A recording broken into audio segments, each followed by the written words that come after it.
Normally, developmental editors cost thousands of dollars. But what if you could give your book the same quality treatment and improve your storytelling without needing to hire a developmental editor?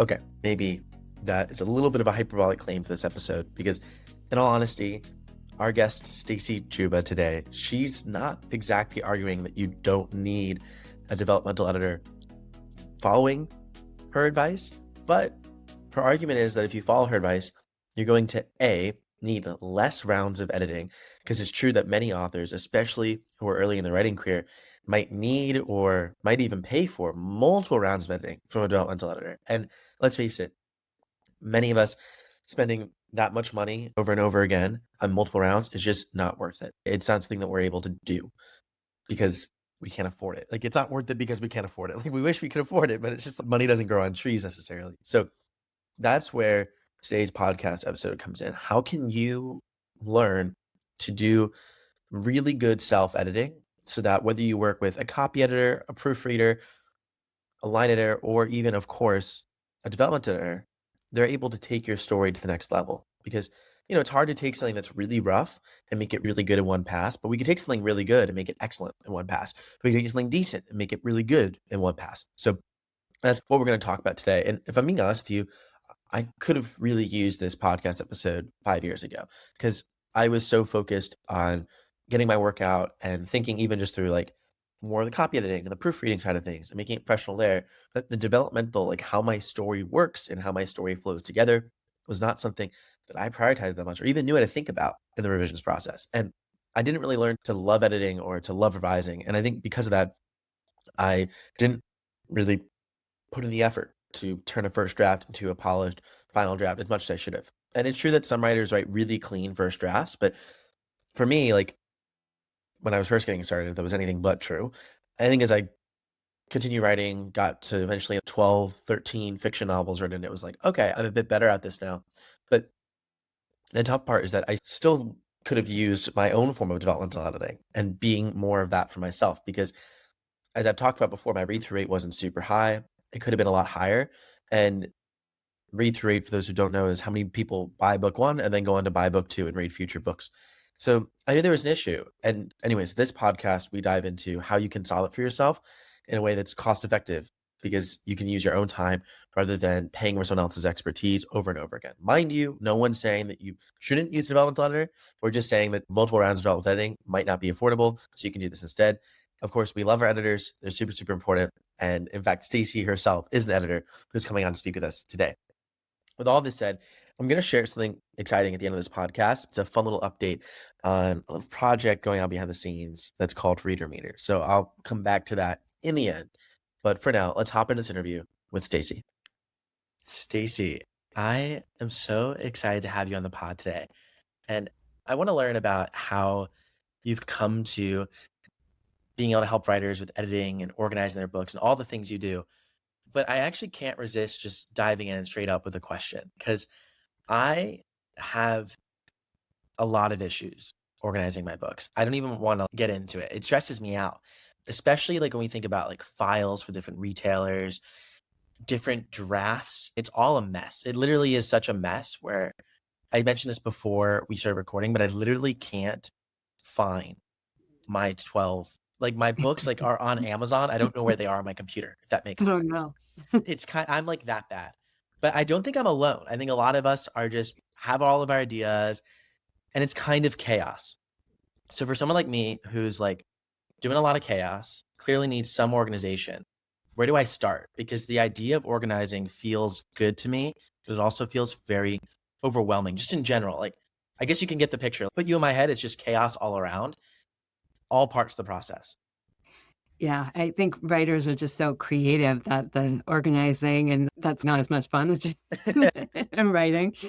Yeah, so when I created this background for my computer, which I now sell it's called the Writer's Digital Desktop Organizer Kit. And it's divided, it's like wallpaper, but it's divided into different categories. So you can have a personal section for your books. You can have like for the writing, and then you can have a section for marketing and promotion.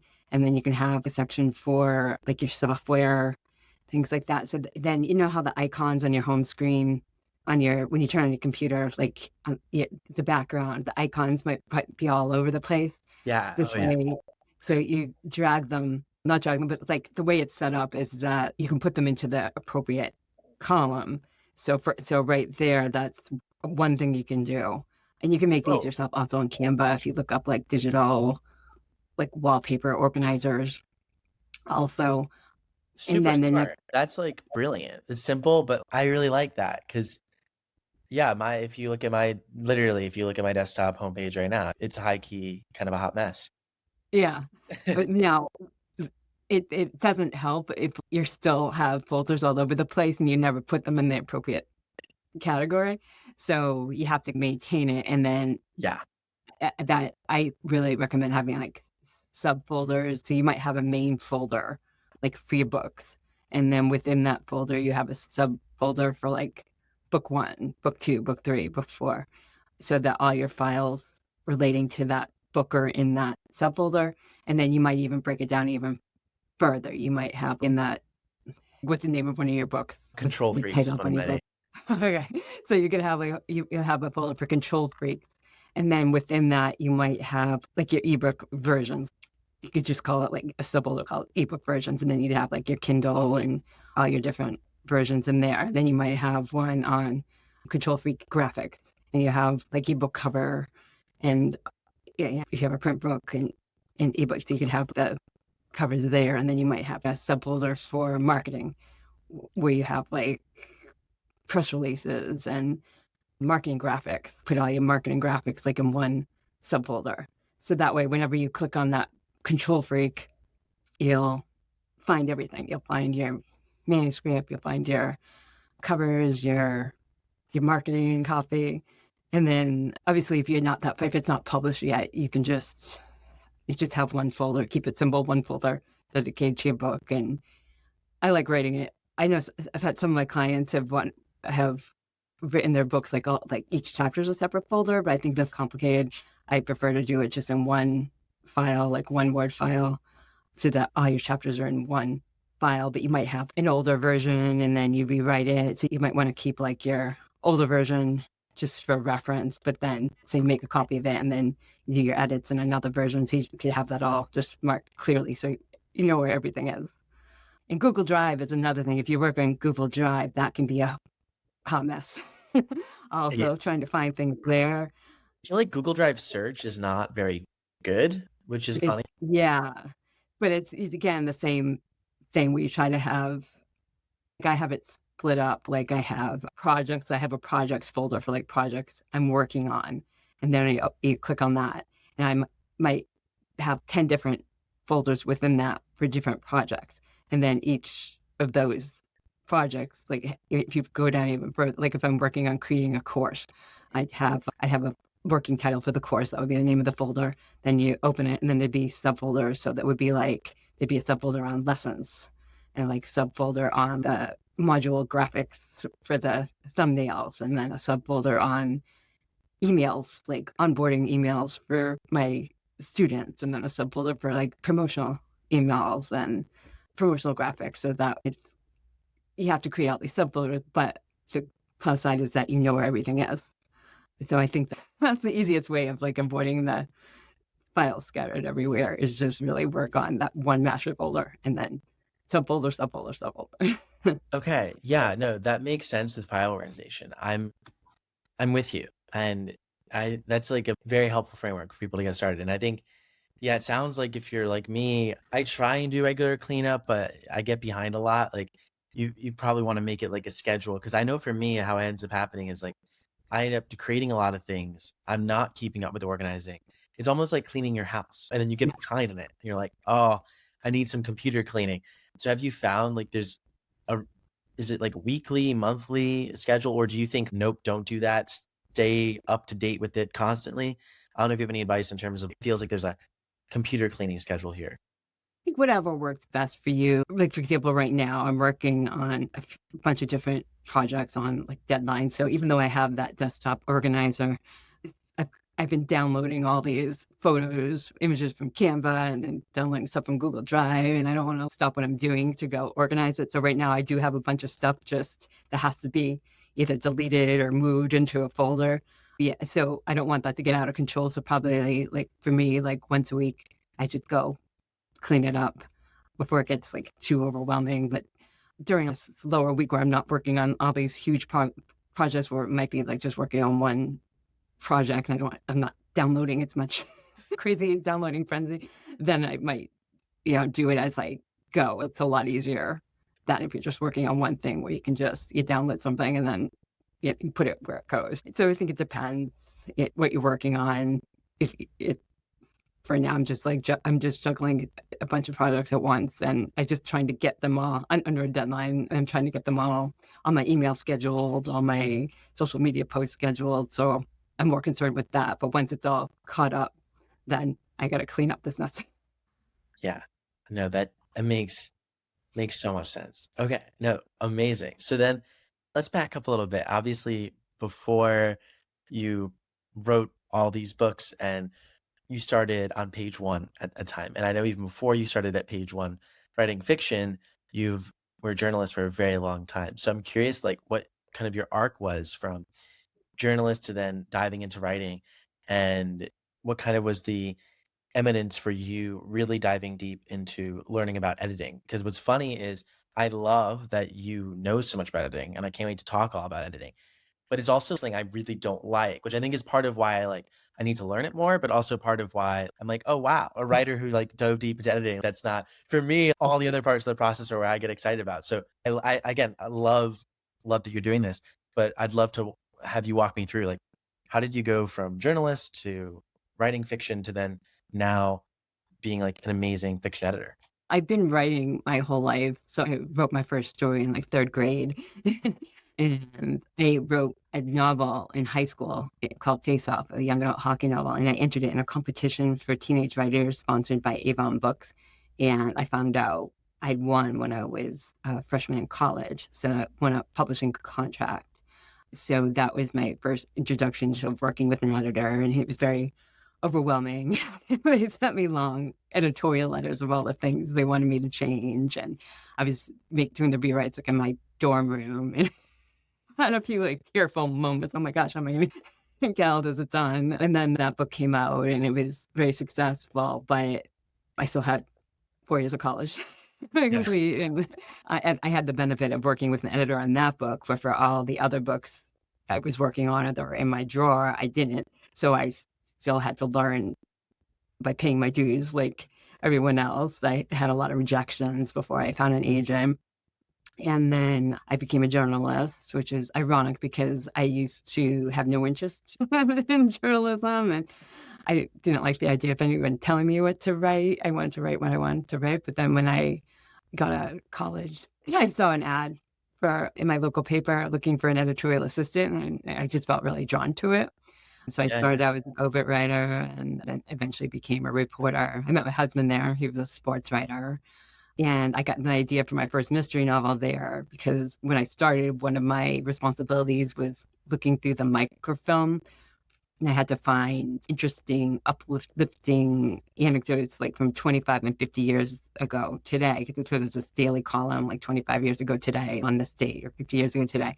And I came across an unsolved murder, which I wound up writing an article about it and interviewing the family. And then that just gave me the idea for a fiction story. It had nothing to do with that original article I wrote or anything, but it gave me the idea for a novel about what if there was like a editorial assistant whose one of her responsibilities was doing the 25 years ago today column, and then she came across this unsolved murder, and what if she was driven to solve it because she had some like demons in her own past, and so that inspired my book 25 years ago today, which I had published with a mystery publisher. And then that was just followed by another mystery novel, Sink or Swim, and young adult novel. I brought back Face Off, which had been out of print, and I brought that back as an ebook, print book, and audiobook, and then took this unpublished sequel out of my drawer, totally rewrote it, and then published that 25 years after the original. And those are actually my two best-selling books because geared toward hockey fans, and there's not a ton of fiction out there for young adult hockey fans, sports Yeah. novels. And then I wrote a couple of chick lit books set at a theme park because I love theme parks. So I kind of write whatever this inspired me. I actually recommend like writing a series. Then my clients are writing in like one genre, but I didn't follow that. I just always wrote what I was drawn to write. And then I'd always done freelance right after I had my kids, my daughters. I wasn't working full time anymore, so I did a lot of freelance writing. And by this time, I had several books published, and I decided to try editing to see if I liked it. And I found that I was really good at it, and it got a lot of positive feedback from the writers I work with, and I really enjoyed working with them. But there's like a limit to how many clients I could take on because I really put everything I have into it during developmental editing and line editing. Yeah. So there's only so much, so many clients I could take on like in a month without burning out. But yeah, especially developmental editing. Yeah, That's it's super really intense. Yeah. it's very intense. And the other thing was I was seeing patterns in my clients where they were all making the same mistakes. And even though I would definitely personalize every letter to their story, there were parts of their editorial letters I was copying and pasting from a master file because they were having problems with things like show, don't tell, or using passive words and that kind of thing. So editing is expensive. And like I started out with really low rates because I was new and had to build up testimonials. But over time, I realized, wow, it's really intense and takes a lot of my time. So I had to increase my rates to what the standard rates are. And a lot of writers don't know that one round of editing could cost you like $1,400. And they often think, oh, one round of editing, then I'll be ready to take the next step, publish it or submit it to agents. But most of my clients need multiple rounds of it. I'd say all of my clients would need multiple rounds of editing. And the beginners might ideally could use like 6, 7, 8 rounds. And then some of the more advanced writers who have been published and worked with editors before, maybe 2 to 3 rounds. And then that's just like developmental editing. I can do more I combine developmental and line editing. But if there's like a beginner writer who they're going to have to do a ton of rewrites, it doesn't make sense for me to do a lot of line editing. I'll do some of the examples. This is how you make a sentence more active, and this is how you vary your word choice or that kind of thing. But I really can't do a lot of line editing until the structure is solid. Yeah. So if they just don't. The lines will change, don't edit the line. Yeah. Yeah. No, there's a lot of writers just don't realize how many rounds it takes. And then a lot of them also will need to hire a copy editor after. If it's somebody who's really good at grammar and punctuation, I'll do some light copy editing. And between the two of us, they might not, as long as they proofread it and have somebody proofread it, they might not need to hire a copy editor. But the majority of writers probably do need to hire a copy editor because I see a lot of punctuation and mistakes like that. And I recommend software. There is software to help with that, like Grammarly or ProWriting, but that's not going to catch everything by a long shot. So if that's something you have trouble with, that's like a weakness where you need to hire somebody to make sure that that book you work so hard on is professional enough without mistakes. And so this can cost a lot. And then if you're self-publishing, there's cover design and formatting, and everybody needs a website and to pay for that. So yeah, so I created courses as a way to help authors understand, like just learn those skills and as a stepping stone to hiring an editor, especially my course, Book Editing Blueprint. That's very detailed course where I tell you like exactly how I would edit, and I'll tell you everything I'll be looking at. I even have like spreadsheets and 26-page checklists of everything you should be looking at, and I give an overview of what all these things mean. And so the goal is to just lead you through doing those early drafts yourself, so that when you finally feel like you've taken it as far as you can, then the next step is hire an editor, get them replace hiring an editor, but hopefully you can replace some of those early rounds. Yeah. Where I'm showing you all the things that are in the class, like show, don't tell, and passive words. And I can't really edit a book that there's a difference between teaching someone how to write a book and actually editing the book. And I spend a lot of time teaching people writing technique.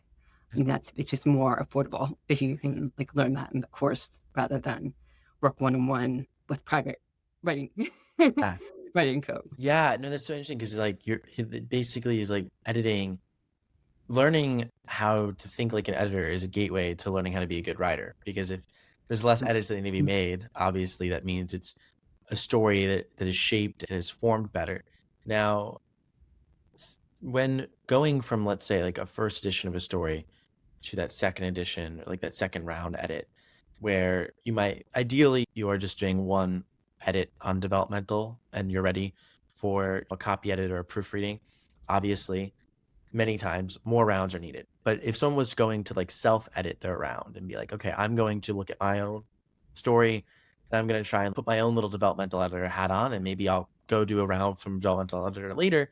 But let me try first going through these revisions myself. What questions should I ask myself as an author? Because I know for me, first of all, there's always that feeling when you first finish a book of just, wow, I did it, right? Excitement and Yeah. a celebration, which you should enjoy. And maybe you put it away for a little bit, which is what I tend to do. I don't like jump into editing and any sort of revisions immediately. But we all pick up our book and we start reading it. But I oftentimes find that there's so much emotion tied to this process, tied to my story. And it's really hard to distance myself from that and ask the right questions. So I'm curious what your advice is on that front.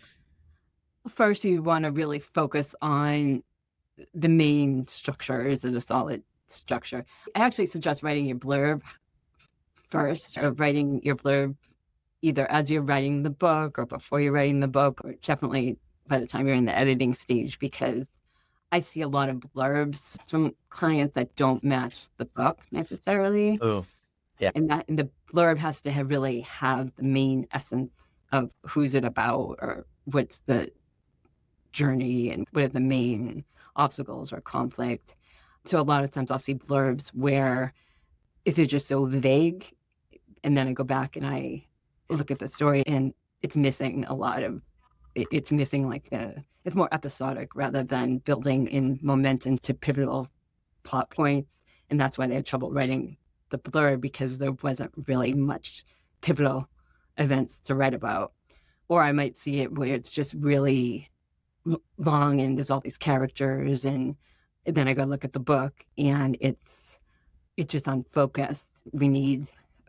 Can have all these supporting characters, but whose story is it, and what's the, like sometimes the subplots tend to take over, and it's great to have subplots, but you need to have that master storyline that's driving the book. Even with nonfiction, like I work with some memoir clients, it's the same kind of thing where they're not sure that who they're writing it for. In the structure of the book is just, it doesn't really have an underlying theme. It's just this happened and this happened. And so when they go to write the blurb, it's vague, or it's just not focused enough. So I think that's one important thing to do, is write the blurb. And if you're having trouble really look at some really good blurbs. And if you're having trouble writing a blurb, go look at your story. What is it? Are you missing like these plot points? Are you missing who's your main character and what's their motivation, and what is the story about? So that's the first thing, is you want to get all that structure in place. If it's fiction, like your character arc and what happens at the beginning, the middle, the end. And then once you've nailed that down, then you can fill in like the rest of it, like the dialogue or the description, and make sure every scene has like a setting. So that's why, like for my course, it's like a 26-page checklist. Or I also have a Google Doc where a Google Sheet where it's like this one, you can go down the checklist and there's one screen that one tab that's like characters, and another tab that's like dialogue. So just so you can go through and look at all the different things relating to characters or dialogue or setting or show don't tell that an editor would be looking at. And I recommend just doing it. In the beginning, you might have to do like a big rewrite just to get, because the structure is the essence of the bulk of the book. Yeah. But that's not your only rewrite. Then you've got to go and just look at all these other things. Make sure you're going through it and looking at your dialogue and your setting and your description. And then that you could go from the big to the small things. And then you can do like the line editing and your word choice. Are you using like enough variety in your words? And is it more active than passive, and getting it all the way down to the copy editing. A lot of clients I've worked with don't do a spell check before they send it to an editor. And I definitely recommend doing a spell check, because sometimes some editors might charge by the hour, and then it's harder to, they might want to clean it up a bit, or sometimes it's harder to read. And then for the authors that have trouble with punctuation, I've seen manuscripts with no punctuation. And that's hard. As the editor, it's hard to read it, because that's No run-on punctuation's different. Yeah. or very little, or there's no punctuation with the dialogue. So you don't have to be an expert at it. When you hire a developmental editor, they're not a copy editor. They're looking at the developmental stuff or the line editing stuff. So it doesn't have to be perfect, but you should at least run a spell check, and you should know the mechanics of punctuating dialogue. You should try to learn that. And there's software that can help you run some scans just to clean it up. And again, it's not going to clean up everything, but just to get it so it's more readable for the editor. Yeah. So there's a lot of things you can do yourself before you hire someone. And if you have an unlimited budget, then maybe you do want to just turn it over to somebody like, okay, it's your problem now. Let me, I'm going to take a little break from it while you give me your input. But the majority of writers, it's something they're doing on the side. They don't have an unlimited budget to spend on editors. So it makes sense to learn as much as you can on your own, to do as much as you can on your own, to make the manuscript as professional as you can. Without, again, you still need an editor, so it doesn't have to be perfect, but just to take it much further along than you could have if you didn't have all this training, and then hire the editor, and then should be able to do more actual editing, rather than just saying, okay, you have a habit of, you're using all the same words on every page, and this is all told very passively. You don't have a main point. We're not getting any point of view characters, head, that kind of thing. And those are things that can affect like every page of the manuscript. So if you can really learn how to hone your technique, then the editor can spend more time editing. Like this scene, we could get in the character's head more. This is awkward here, or maybe like this, you could use some more conflict in this scene, where they can actually comment more in your book rather than the general things like it's all written passively, or there's no climax. Yeah. Yeah. It makes sense. It's kind of I'm using kind of a rough analogy, but running is a good example. If you're going to run a race and you're starting and you can run, let's say, like at a slower medium speed, there's nothing wrong with that. Going and training, even if you train with someone amazing, they're going to get you up another level, but it's going to take a lot of training or maybe in this analogy, many rounds of editing to get to a point where you maybe could win the race. But if you start at a little bit of a better level before you maybe start really training with a group of people or getting a coach or something like that, then you would do better. It's one of those things that you can't just, there's levels to it. And it makes sense that someone can help you get to the next level, but they can't help you ascend from having a very rough manuscript to something that is a Pulitzer Prize winning type of quality in terms of its prose, or something that's Stephen King. That's not going to happen overnight. Now, my one question on all this is, where, in your view, like, is from like the editor's view and your own process and process you work with clients, where does beta reading, fit into this, beta and alpha reading? Because obviously you read it yourself. I want to get feedback from a professional, but yeah, where does feedback from readers come in? And then is there ways that we're able to like ask readers specific questions that can help them give us more constructive feedback? Because obviously we don't necessarily want beta readers proofreading, and they're not necessarily developmental editors, but yeah, I'd love to get a picture of like how they fit into this process. Yeah, I actually had a discussion on that with a couple of my editing clients. We did like a bonus video for my book editing blueprint course on like how dealing with rewrites and everything. And one of the things that came up was, what do you think of working with beta readers? And one of the things that came up was, be careful. First, I'll preface it by saying I've had, like, over the years, I've had some great critique partners, like other writers, where we would exchange manuscripts, or we might like exchange, like every month we might send each other a couple chapters. Like you kind of have to agree on what you want to do. Do you want to send it your whole manuscript when it's ready, or do you want to send each other something every week or every month? So I found that really helpful, and it's really helpful if it's somebody that's in that genre. Like if you're writing a mystery novel and your critique partner like writes like literary fiction or science fiction, they might not be the best critique partner. You it's not that they could give you some general feedback, but if they start commenting on, think this should be a dead body early in the book, and they're saying, "Oh, it's, it should be much later," or something, you might not want to listen to that because they're not an expert in that. And the same thing with like romance. Like romance has all these different tropes, and if somebody who's just not a romance reader might think it's like a cliche, and of course you want to put your own spin on it, but readers expect like a happy ending. So that's the first thing, is it can be helpful, but you want to make sure that the readers are in your genre or understand your genre, and then realize that it's subjective. Also, you could have 5 readers and they all say different things, and which one do you listen to? That they're just like, it's like a sampling. First of all, are they in your target audience? Are they your target demographic? Or if a few of them saying the same thing, or all of them saying, "I'm just your hero, I just don't like him." Okay, then that could be valuable feedback, because there are more than one person saying that, and you can ask more questions like, "What don't you like about him?" And that could be useful if one person loves the hero and then another one hates them, and another one, like, "Oh, I don't know, he's okay," but then maybe you want to leave it alone. Then you can also like hire beta readers. I think you may as well just hire an editor, because beta readers sometimes they don't really have the training that an editor does, or just the experience, or more like a reader who really loves to read, but they're thinking more in terms of a reader than an editor who's really going to.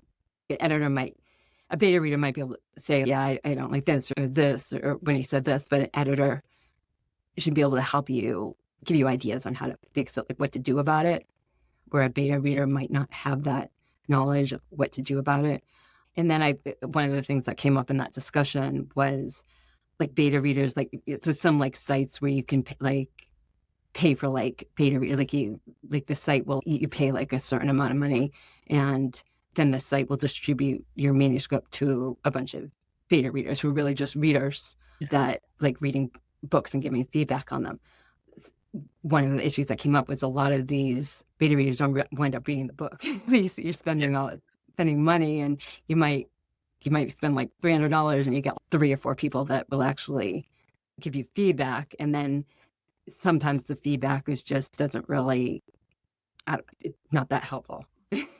They've just found that the feedback just really wasn't that helpful, or they were nitpicking on these little things, but that wasn't really what they were looking for. They were looking more for, they weren't looking for like this, you have some typos. They're looking for, yeah, it's not a final draft. It's not a final manuscript. I know there's probably some typos. I'm looking for this. What did you think of the characters and the plot? And so they just found it wasn't that helpful. So my advice is just, if people that you want, that certainly you could let them beta read it, but take their feedback with a grain of salt. See how much they know about their genre. You probably don't want to spend a lot of money on beta readers, because on some of these sites, they're just not that reliable. Years ago, like 2010, when ebooks were first coming out, it was easier to get beta readers, like you do a giveaway on Goodreads or a library thing, and there weren't all free books everywhere. So even then, not everybody would do it, but you'd get like a good amount that would, for that wasn't so much beta reading, but it was like giving reviews, giving them preliminary, art. to post on Amazon and stuff like that. But now there's just so many free books out there, like on Kindle and everything, that these beta readers they're just overwhelmed, and they sign up for everything. Like, "Oh yeah, I'll read that, and then a lot of them just don't follow through. Best of intentions, but not always the great follow through. Yeah. Okay, no, that's spectacular. And then another slightly selfish question, but I know I'm not the only one who's had this problem. I think this is my 10th book, and I finally started, I think, getting a hang on, okay, covers and blurbs that would sell, and understanding kind of the tropes. I was writing in post-apocalyptic survival fiction, and I was able to start to get my book selling, maybe around 6 or 7,000 in the store on Amazon. I was in KU, and I was very happy with that. I was like, wow, I'm making it happen. And unfortunately, and became obvious to me after months of hoping, my read-through rate was really low. I was getting like well under 50%, roughly the exact number. I did the math recently, was right around 32% of people who bought book 1 or read through book one in KU, we're moving on. And that tends to be low for kind of a benchmark for folks. You typically want to be about 50%, at least if you're pricing your book at what's quote unquote full price. I was priced at $3.99, which most consider full price. So clearly there was like this big issue in my story. There's something happening, right? And what I did in that moment was felt very defeated, felt like I'm clearly not a good writer, and I gave up on it. Seriously. And I got burnt out from the series. I was on book 3. I didn't feel any motivation to keep going. It was a really tough moment for me. Now, if I could go back and say something to me, I would say something else. I'd say don't get burned out and stop going. But what would you say in terms of what to do next? How do you maybe revive a series is the wrong word, but how do you come out with another edition, which is clearly going to involve a round of editing? How would you approach it?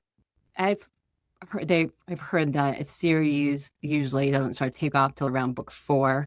So I know some writers that will just focus on just writing. They try to ignore the sales numbers, and they either they'll release them all at once, they'll just wait and release them like one after another every few months, or if they want to publish them like as they write them, they'll just publish them and do like a launch and everything, but they don't worry too much about the numbers until they the until there's several books in the series, and then they'll start focusing on spending money on ads to try to, because you can make more money obviously if somebody buys like the first book. You might have a sale on the first book, and then maybe even lower the price a little bit on the second book, and so that when you're doing all this advertising, hopefully they'll just be like, oh, I'll just buy the whole series, or I'll buy the first few.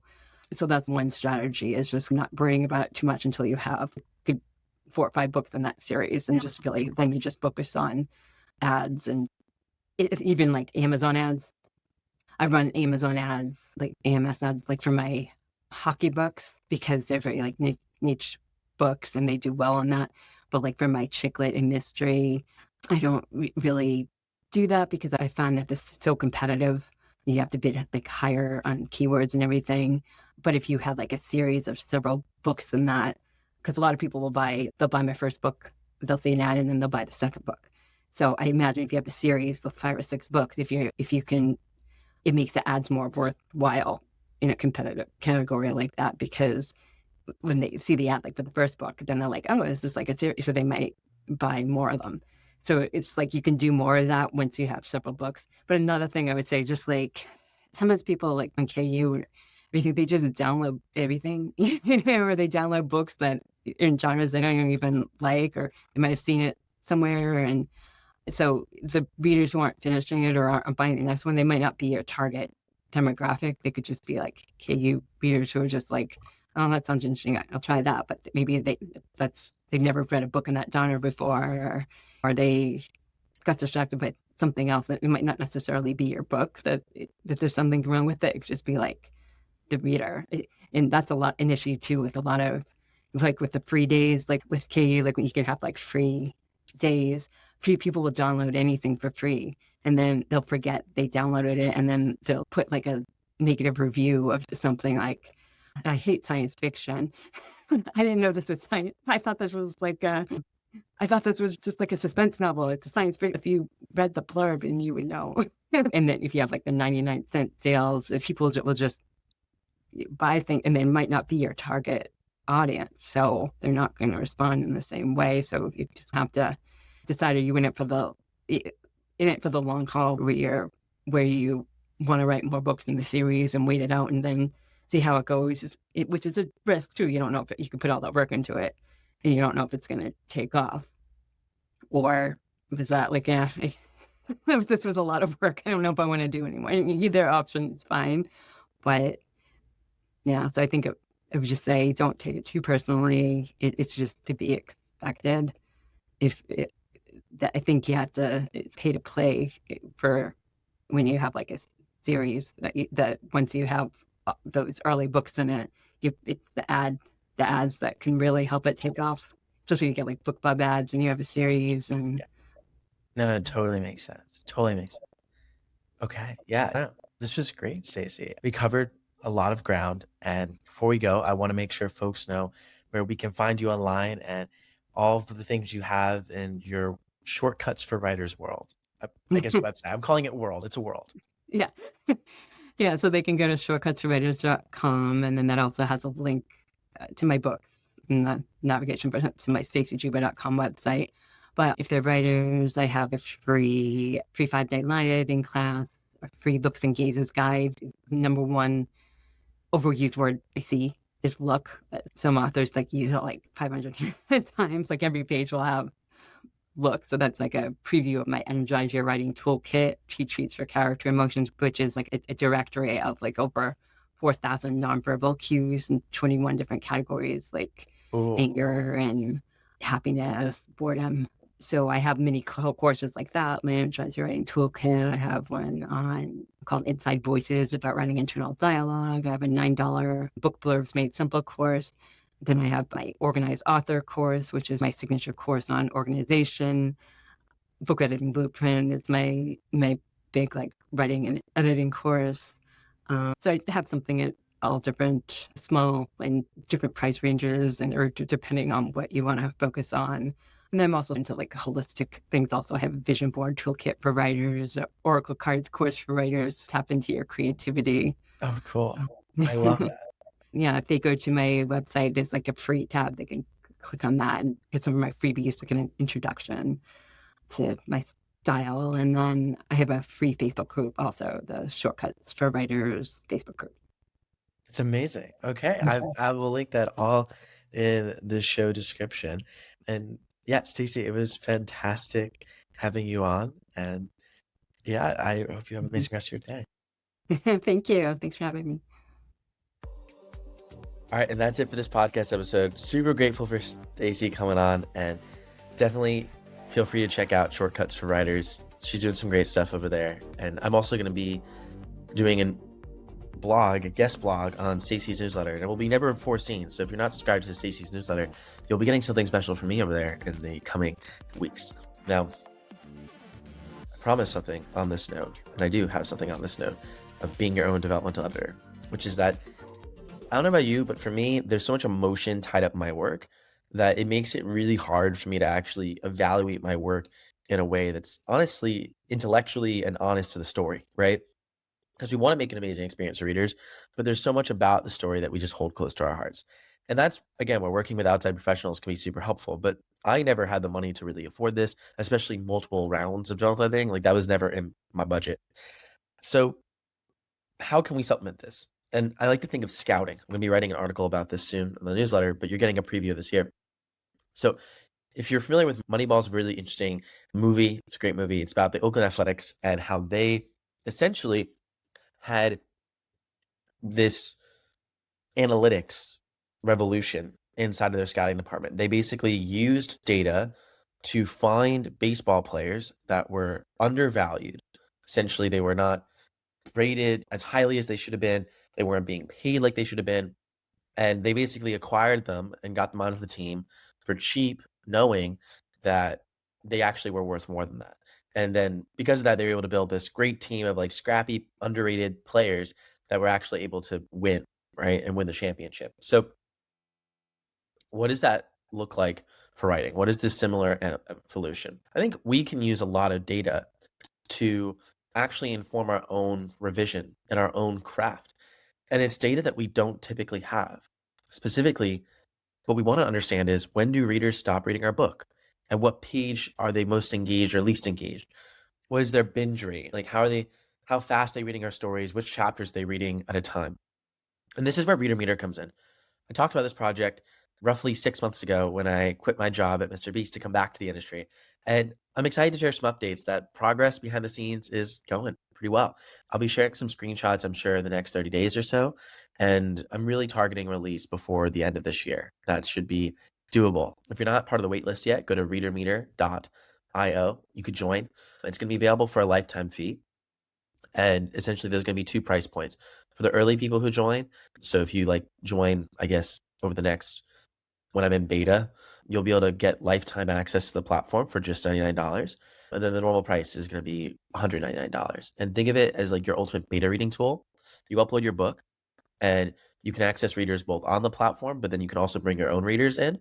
And we track exactly what they're reading in your story, what page they're stopping on, and enable you to essentially understand where your engagement is, where people are dropping off, and use that data to inform how you can make your story better. Now, here's the kicker. Data is not everything. And Moneyball taught us this because in the wake of Moneyball, all these organizations moved towards being heavy on data analytics.